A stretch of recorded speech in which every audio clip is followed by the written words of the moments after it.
¿Qué sientes, Brian? ¿Vas a hacer una entrevista?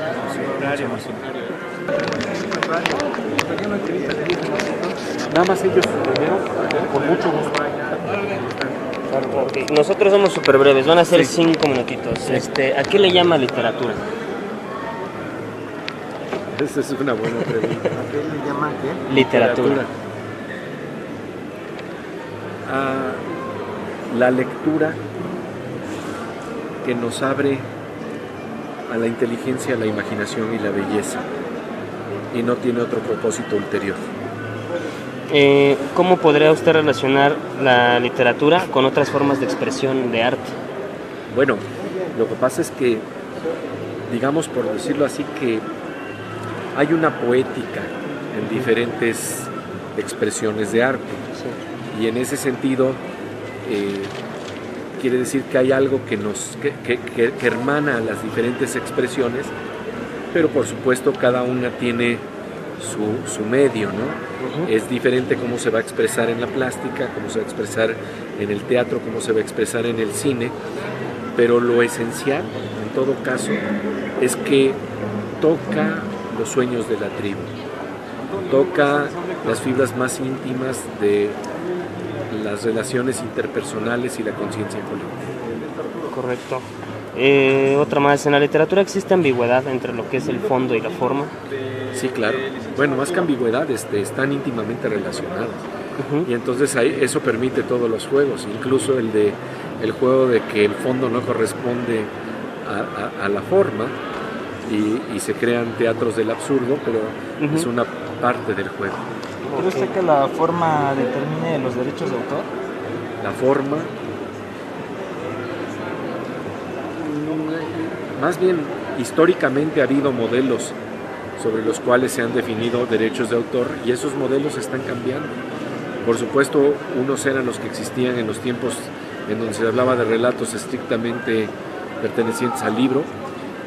Cuando estamos hablando de películas, estamos hablando de otro juego, pero ahora que estamos hablando de internet, incluso existen ya fórmulas en donde estos derechos, de alguna manera, hay autores que les interesa que circulen las ideas y no tanto un derecho de autor estricto para impedir que esto ocurra. ¿A qué le llamamos estilo? Borges decía que era aquello en lo que nos repetíamos y donde precisamente nuestra literatura no es lo suficientemente limpia. Entonces, esa contaminación de ciertas repeticiones o estructuras o respiración que ahí llevamos dentro, eso de alguna manera se refleja en lo que se plantea como estilo, aunque no necesariamente tiene que ser deseable. ¿Y cómo entiende la frase que la literatura mana de las musas?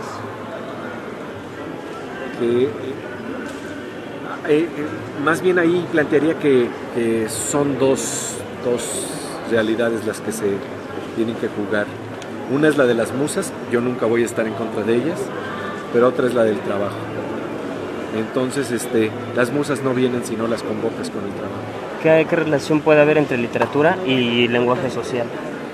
Es lenguaje social. Literatura es lenguaje social. No hay forma de que no lo sea. De hecho, incorpora nuevas palabras, nuevas metáforas, y el sueño de un escritor es que inventes una palabra que luego de repente está circulando en la conciencia colectiva. Como el método kafkiano, el término kafkiano. El término kafkiano, que a lo mejor ni le hubiera gustado al mismo Kafka que esto se planteara en esos términos, pero a lo que me refiero es, sí, palabras, frases, conceptos que de repente entran en la circulación de las ideas.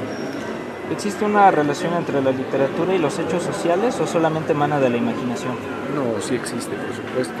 Está íntimamente relacionada con los hechos sociales. Porque la imaginación es parte de los hechos sociales. Eso es algo que a veces no se visualiza con claridad, pero somos imaginantes como especie. ¿Y uno cómo se gana el prestigio de escribir? Siendo fiel a lo que quieres comunicar y con el deseo profundo de veras de compartir un mundo. Con todo lo anterior, ¿cómo se desarrolla, o más bien qué papel desarrolla la literatura en el pensamiento contemporáneo? Por supuesto que nos marca. De hecho, hay expresiones que ni siquiera sabemos de dónde provienen, quiénes son los autores, y que sin embargo forman ya parte de las expresiones usuales que tenemos para comunicarnos. Entonces, desde ese nivel nos está marcando. Si tenemos el oído bien aguzado, vamos a escuchar en la calle expresiones maravillosas que son literarias, y creo que cuando más nos marca es cuando incluso ya ni sabemos que nos marca. Hay un ejemplo maravilloso con José Gorostiza. Ajá. Él decía que había escuchado en la calle a gente citar frases de Shakespeare sin saber que eran de Shakespeare. Y la razón es muy sencilla. Lo que pasa es que Shakespeare las tomó de la calle. Ok. Y nada más simplemente las articuló con la inteligencia, la sensibilidad y la belleza que implica Shakespeare. Pero que es de todos. Se le atribuyeron después. ¿Podrá ser posible la construcción de un mundo diferente partiendo de la estética? Fíjate que Carlos Monsiváis decía que hay una relación profunda entre ética y estética. Entonces creo que sí. Pero por supuesto, todos sabemos que un poema no detiene la barbarie, pero es uno de nuestros pocos instrumentos de resistencia entre ellos. ¿Y cómo ve la relación entre medios audiovisuales y literatura? Yo creo que en el siglo XXI incluso iría más lejos. Tenemos que crear haikus en los tiempos del iPad. Haikus y formas de expresión que están relacionados con esta literatura que puede alcanzar rasgos visuales que se salta del papel. Fíjate que la poesía, y esto es una consigna netamente surrealista a la que se adhirió Octavio Paz, la poesía, decía Paz, no debía de quedar confinada en el poema, no debía quedar confinada en el papel, debía de saltar la página del papel. Ray Bradbury también nos decía eso, que lo que ocurre con una buena literatura es que el personaje salta de la página, se vuelve tridimensional y se puede volver entonces también película, y se puede volver diferentes maneras de comunión, y una de ellas por supuesto pasa por el cine y pasa por el arte visual. ¿Cree que exista una muerte inminente de la palabra escrita? No, nunca. Simple y sencillamente va a expresarse de otras maneras, pero no concibo un buen cine si no pasa antes por la palabra escrita. Es irremediable. Incluso si vamos más lejos es el pensamiento, y si vamos más lejos es la memoria, porque lo que hemos perdido es memoria. Y en esto los libros no tienen en parte que ver, como la posición de algunos como Platón, el surgimiento de los libros y todo esto. Sí, estaría muy de acuerdo contigo George Steiner, que como crítico de la cultura planteaba que los libros son depositarios de memorias colectivas, pero que esa es su función, ser esos depositarios. Eso ya es bastante importante que haya ocurrido, pero lo importante es que el libro, esa memoria, habite a final de cuentas también en nuestra piel.